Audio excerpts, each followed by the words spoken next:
To my channel. ఇప్పుడు వచ్చేసి Avatar Narasimha animation movie review చూద్దాం. ఫస్ట్ మా ఛానల్ సబ్స్క్రైబ్ చేసుకోండి. Subscribe, like and share to see the movie review. వచ్చేసి అవతార్ నరసింహ మూవీ రివ్యూ.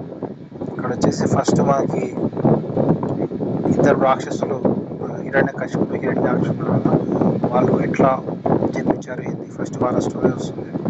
అయితే ఫస్ట్ ఒక మహర్షి చూపిస్తారు. మహర్షి వచ్చేసి తన తపస్సు చేయడం వల్ల ఆ తపస్సులో వచ్చేసి ఒక మేనక లాంటి ఒక ఉంటుంది. దాన్ని వచ్చేసి ఆ తపస్సు పంపం టైంలో వాళ్ళకి లవ్ స్టార్ట్ అవుతుంది. అప్పుడు ఈ హిరణ్యాక్షుడు హిరణ్యకశిపుడు వాళ్ళకి ఒక శాపం వస్తుంది. దాంతో ఇద్దరు రాక్షసులు జన్మిస్తారని చెప్పి శాపం వస్తుంది. ఆ టైంలో చూశారని చెప్పి తపస్సు చేశారని చెప్పి.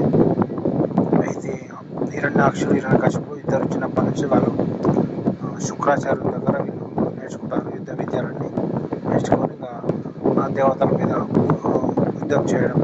అట్లా హిరణ్యాక్షుడు హిరణ్యకశిపుడు వాళ్ళ స్టోరీ వస్తుంది. అందరి మీద యుద్ధం చేయడం అలాంటివి ఉంటుంది. అయితే హిరణ్యాక్షుడి స్టోరీ ఫస్ట్ స్టార్ట్ అవుతుంది.